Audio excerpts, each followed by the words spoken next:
Assalamualaikum warahmatullahi wabarakatuh. Ya baik, dalam kesempatan kali ini eh, saya Muhammad Rashid Husnul Ramadan dan juga dua rekan saya yaitu Dina Andari dan juga Najwa Tahmida ingin mempresentasikan apa yang telah kami susun atau yang telah kami diskusikan di beberapa waktu yang lalu. Ya baik, eh, dalam kesempatan kali ini kami mendapatkan materi tentang Banda Aceh atau busur Banda, terutama di eh, Maluku Selatan. Baik, yang pertama ada fisiografi. Jadi busur Banda itu adalah salah satu kawasan geologi yang kompleks dan juga kontroversial di bumi. Untuk busur Banda tersendiri itu terletak di antara tiga pertemuan lempeng. Itu ada lempeng Indo-Australia, Pasifik, dan juga Eurasia. Busur Banda itu bentuknya itu melengkung. Itu hampir 180 derajat, jadi hampir uh, setengah. Lalu di dalamnya itu ada beberapa yang bisa kita lihat kenampakannya. Ada cekungan Weber, ada timur basin, zona akresi, sesar sorong, kemenerusan sorong, paparan sahul, dan juga palung Mariana. Kemudian tambahannya busur ini terdiri dari dua cekungan, ada cekungan utara dan juga selatan, yang mana cekungan Banda Selatan terbagi oleh gunung api menjadi barat dan juga timur, yang di tengahnya dikenal dengan cekungan Banda di tengah. Baik, yang selanjutnya ada sejarah. Jadi dahulu Maluku Selatan pada zaman Miosen bawah yang masih berupa daerah laut, dicirikan dengan pengendapan batu gamping dan napal yang berlangsung sampai Miosen tengah. Nah, kemudian memasuki zaman Miosen atas sampai dengan Pliosen bawah terjadi pengangkatan dan lingkungan pengendapan berubah menjadi dangkal dengan adanya pengendapan batu gamping dan batu napal yang termasuk formasi Manumbai. Jadi ini menurut Robertus 2011. Inisiasi pembentukan ini juga akibat rollback lempeng Indo-Australia. Kemudian ada tambahan, busur Banda ini juga dapat terbentuk akibat proses tektonik lempeng, yaitu subduksi lempeng Indo-Australia, Pasifik, dan juga Eurasia. Kemudian yang selanjutnya masih di sejarah. Jadi rollback atau perputaran lempeng Samudra Australia menyebabkan dua peristiwa tektonik, yaitu yang pertama ada nanti rifting spreading pada intra-arch Banda atau pada bagian selatan busur Banda. Kemudian yang kedua ada kolisi antara busur gunung api dengan kontinen Australia yang terjadi di sepanjang pulau timur hingga pulau Tanimbar, membentuk float thrust bed.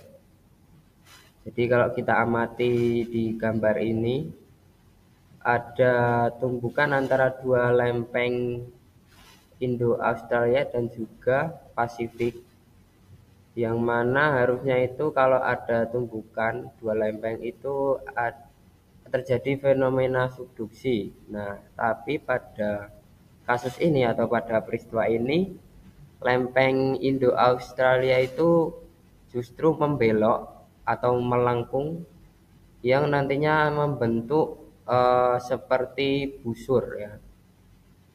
Nah, ini kita ambil dari sumbernya rekonstruksi paleogeografi busur banda oleh Hans Ritschburger tahun 2005. Lalu selanjutnya ada stratigrafi, yang dimana stratigrafi ini adalah studi mengenai sejarah, komposisi, dan umur relatif serta distribusi perlapisan tanah dan interpretasi lapisan-lapisan batuan untuk menjelaskan bagaimana sejarah bumi dibentuk. Nah, stratigrafi Maluku Selatan ini dibedakan menjadi busur dalam vulkanik dan juga busur luar non vulkanik.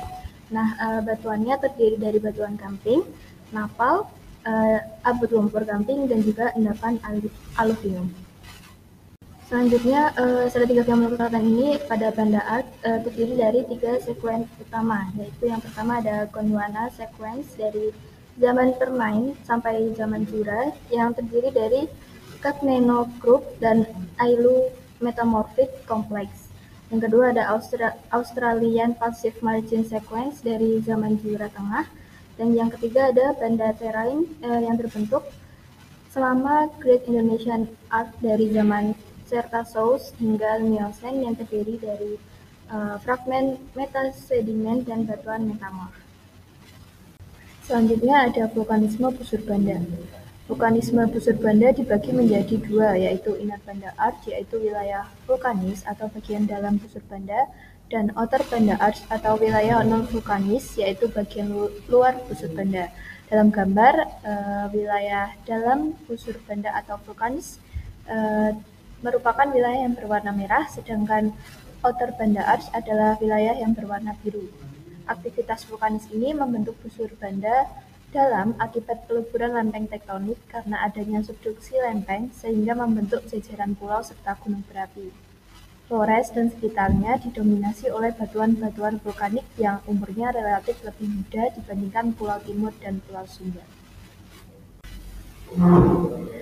Selain geomorfologi gunung berapi, busur banda juga membentuk geomorfologi berupa basin, yaitu basin Weber akibat patahan sesar terbesar di dunia, yaitu Banda Detachment Fault atau patahan detasmen banda yang berposisi di cekungan Weber.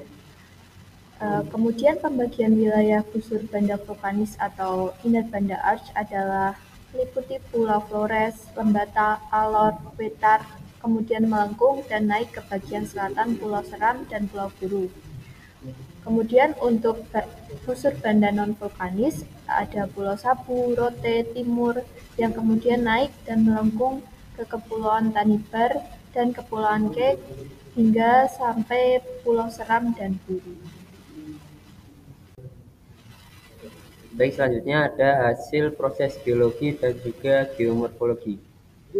Seperti yang kita tahu, kalau misalnya ada proses geologi pasti nanti ada perubahan.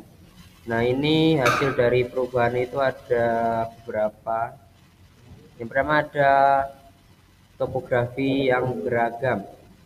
Ini nanti ada produknya, ada pegunungan, ada lembah, ada bukit dan sebagainya.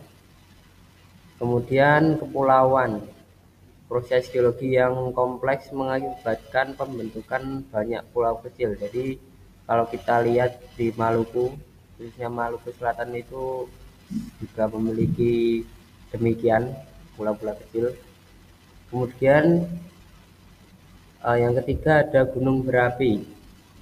Ini akibat dari aktivitas vulkanik yang intens menghasilkan beberapa gunung berapi aktif maupun tidak aktif. Lalu yang keempat ada pola aliran atau drainase. yang terjadi ketika hasil pembentukan sungai dan danau yang terhubung dengan jaringan drainase oleh sedimentasi dan juga erosi. Oke, hasil yang selanjutnya ada cekungan Weber. Ini bisa kita lihat yang warna ungu ini kawasan yang cekungan Weber. Kemudian hasilnya itu bisa juga produknya gunung api bawah laut atau kita biasa sebut dengan seamount. Kemudian yang ketujuh ada basin. Seperti yang dikatakan tadi, basin yang terbentuk pada busur ini adalah basin Weber. Kemudian kepulauan yang terbentuk ada Pulau Flores dan sekitarnya. Kemudian untuk pulau sungai yang terbentuk karena banyak gunung berapi, maka polanya lebih ke radial sentrifugal dan radial sentripetal karena juga adanya cekungan. Kemudian bisa saja pola sungai di daerah ini juga trellis karena adanya patahan. Untuk potensi sumber daya pada Banda Ars, yang pertama itu ada mineral. Terdapat potensi logam dan non-logam seperti tembaga, nikel, emas, dan bahan tambang lainnya. Kemudian untuk energi geotermal memiliki potensi yang tinggi dan dapat dimanfaatkan sebagai pembangkit listrik. Kemudian untuk pertanian, daerah di kawasan ini tanahnya kaya nutrisi karena vulkanik yang mendukung sektor pertanian akibat erupsi gunung. Lalu selanjutnya untuk kajian kebencanaan dari Banda Art ini, yang pertama bisa menjadi potensi gempa bumi karena Maluku Selatan berada di zona subduksi yang membuat rentan terhadap gempa bumi. Lalu yang kedua dapat menyebabkan banjir dan erosi. Curah hujan tinggi dan topografi yang curam meningkatkan risiko banjir dan erosi tanah terjadi di Banda Art ini. Lalu yang ketiga ada erupsi vulkanik. Aktivitas dari gunung berapi yang aktif dapat mengakibatkan erupsi yang berbahaya baik bagi lingkungan maupun bagi mungkin orang-orang yang berada di sana. Lalu yang ketiga ada prediksi kebencanaan, yaitu yang pertama bisa berupa perubahan iklim. Dari perubahan iklim akan memicu risiko bencana seperti cuaca ekstrim dan juga banjir. Yang kedua frekuensi gempa bumi, karena intensitas gempa yang kekuatannya lebih besar karena letaknya berdekatan dengan atas lempeng dan pergerakan lempeng yang masih aktif. Lalu yang ketiga yaitu terjadinya tsunami, karena busur Banda ini merupakan daerah perbatasan 3 lempeng aktif yang apabila mereka ini saling melepaskan energi besar itu akan memicu terjadinya tsunami. Berikut referensi yang kita gunakan dalam mengerjakan tugas ini. Berikut presentasi yang dapat kami sampaikan. Mohon maaf apabila ada salah dan kurangnya. Assalamualaikum warahmatullahi wabarakatuh.